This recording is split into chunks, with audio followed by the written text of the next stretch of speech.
Salut tout le monde, une petite vidéo en direct de ce que maintenant j'appelle ma résidence secondaire, vu le temps que j'y passe, tous les soirs je suis là-dedans. Après voilà, on est bien, il fait bon. Donc les petites avancées, bah, c'est ce gros bazar là.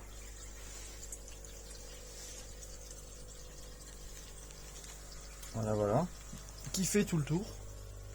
Donc j'ai fait en sorte que ce soit accessible à la main quand on est au fond du Walipini, qu'on puisse avoir accès à tout. C'est pour ça que je ne l'ai pas fait aller sur la terre là, mais qu'il est en surplomb par rapport au bac à poissons. Alors, petite bidouille là-dedans.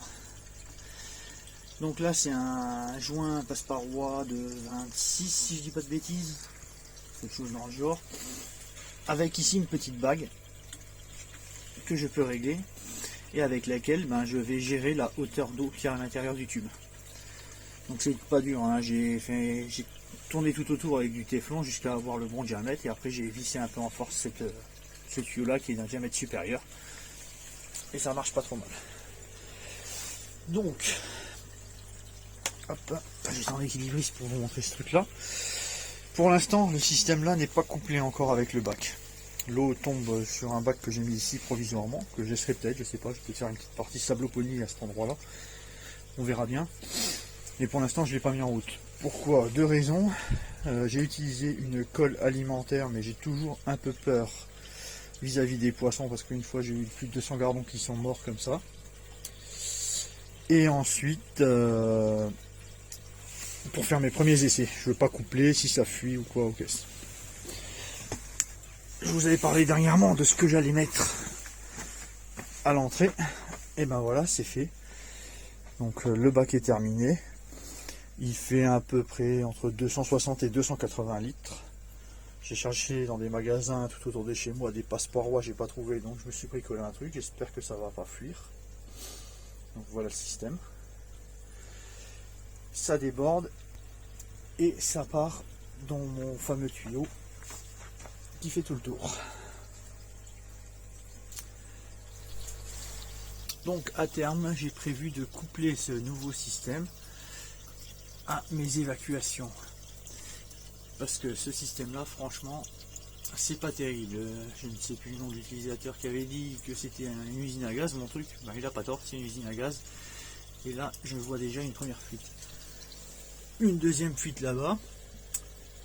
Ça, je sais d'où elle vient. Le collage a été bien fait, mais le problème, c'est que j'ai dû forcer comme un âne pour passer tout ce tuyau-là par la petite fenêtre. Je vous mettrai en incrustation dans la vidéo quelques photos qu'on a fait avec le Pcho qui m'a aidé à rentrer ça. Franchement, c'était chaud patate. J'avais fait un essai à blanc, ça allait, mais quand on est collé, le problème, c'est qu'on a moins de flexibilité et c'était compliqué. Voilà. Avant, je suis tourné maintenant. Ah merde, je ne peux pas rentrer. On va y aller. Oh putain. La baisse. Ah putain, j'aurais pas dû mettre le bout au bout. On ne partira jamais. Je viens de rajouter 20 litres d'un coup. Ça fonctionne parfaitement bien.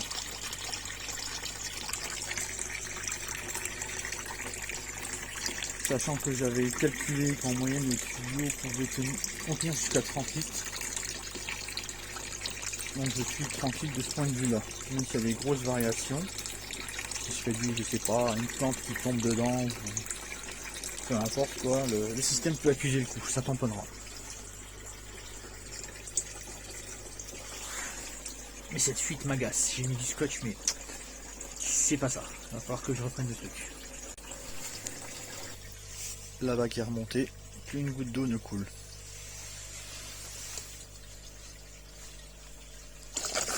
Je redescends la bague, c'est reparti.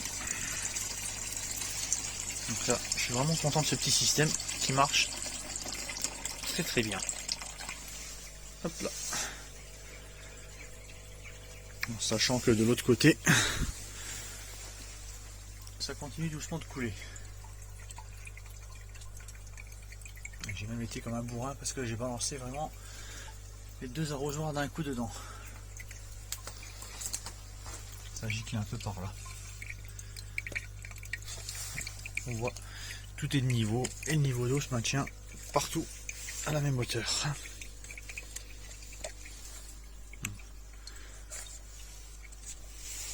Alors j'ai commencé à semer quelques petites choses là-dessus. Première fois que j'utilise ceci, c'est de la laine de roche. Je sais pas du tout ce que ça vaut. Première tentative, il me restait des vieilles graines de chou rouge. Donc les 3 lignes ici, c'est du chou rouge. Les 3 lignes suivantes, c'est de la salade à couper. Et les 3 dernières, c'est de la laitue Batavia. Donc on verra bien. Les deux là, j'ai rien mis dessus pour l'instant. Le système est pas mal efficace dans la mesure où on a eu du -8 cette nuit. Donc je tourne cette vidéo là, on est le samedi après-midi. Et je ne suis pas descendu au niveau de l'ambiance en dessous de 2 degrés à l'intérieur du Walipini. Donc c'est pas mal. Et en n'ayant toujours pas remis mon isolant sur la façade avant.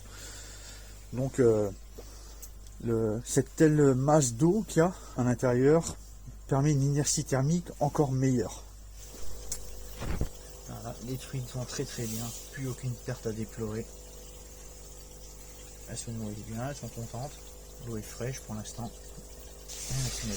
J'espère que cette vidéo vous aura plu. Et je vous tiens au courant des suites de mes aventures aquaponiques. Allez, à plus.